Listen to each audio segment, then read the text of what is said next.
Hello, this is Mark Sabatella from Outside Shore Music. In this video, I'm going to discuss the origins of the triad. And by origins, I don't mean that there was ever a time when a triad wasn't theoretically a thing. It just maybe wasn't recognized as such. And I'm not going to talk about who first discovered what or wrote about what or how they wrote about it.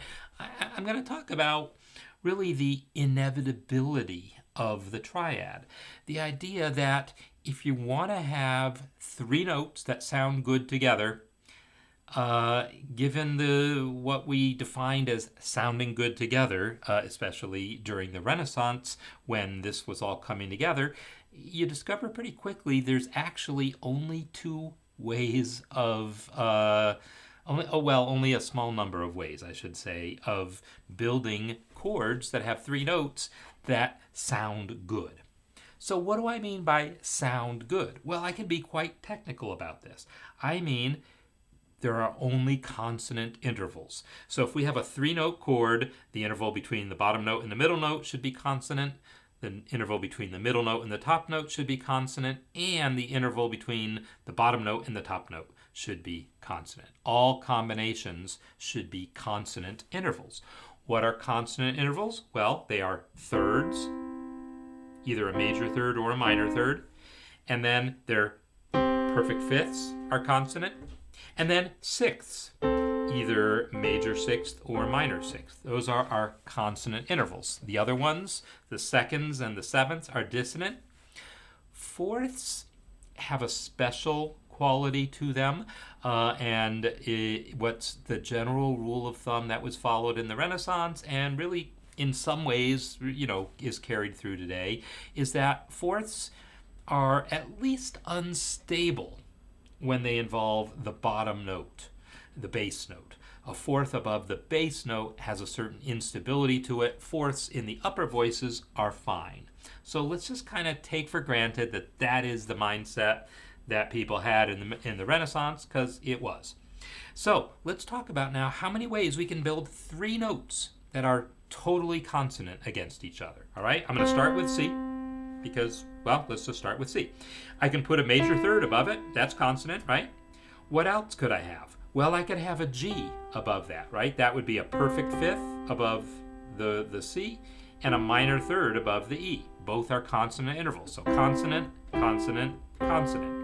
So this combination, what we now call C major triad, that is one of the possibilities, one of the ways you can build a three-note chord and have nothing but consonances. What else could we do starting with C and E? Well, we could put an A above it. That would give us a major sixth between the bottom and top. That's consonant. And it puts a perfect fourth between the middle note and the top note. But again, perfect fourths are okay as long as they don't involve the bass note. So this combination here, C-E-A, which is what we would now think of as an A minor triad in first inversion. That one fits. Is there anything else? Well, no. If I think, well, what else could I put above the C? Well, I've already put a third, a fifth, and a sixth. We've already said that's all we can do. What about a B here? That we look at that and say, hey, that's a fifth above the E. That should be good. Well, sure, that's good. But from C to E would be a seventh, dissonant. What if we went all the way to C? Okay, fine. E to C is a sixth, that's consonant. C to C is an octave, that's consonant. But now we don't really have a three-note chord. We have a two-note chord with one note doubled. You could play this game all day long, but you're going to find the only notes you could possibly add to the C and the E. You could try all the black notes all you want, but you're going to get the same thing. You're going to get dissonant intervals somewhere other than these two combinations. Well, I didn't have to start with the E. What if I started with an E flat, a minor third?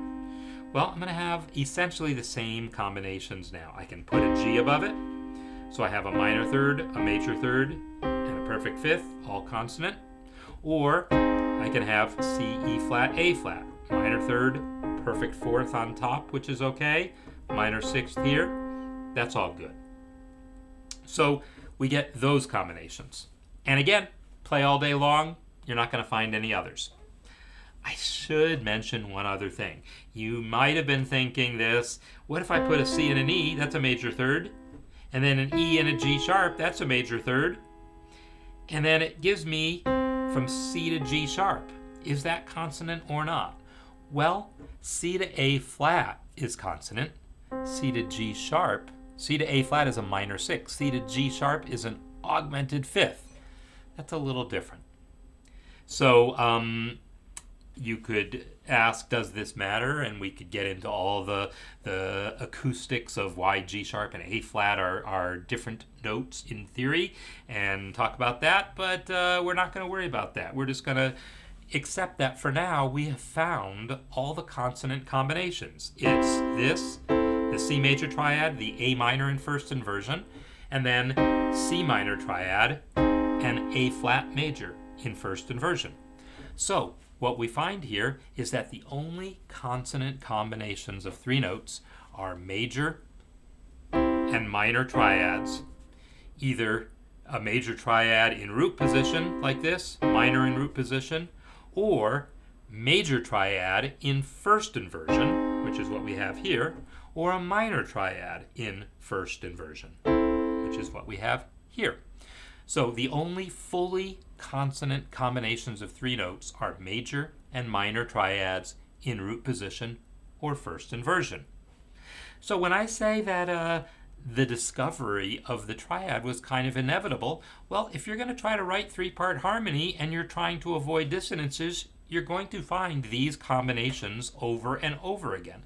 So even if you don't have the name triad or the name inversion to put on it, at some point you're going to write these combinations enough times that someone is going to notice it and say, hey, let's slap a name on it, let's call these triads, and let's talk about inversions and develop a whole theory around that.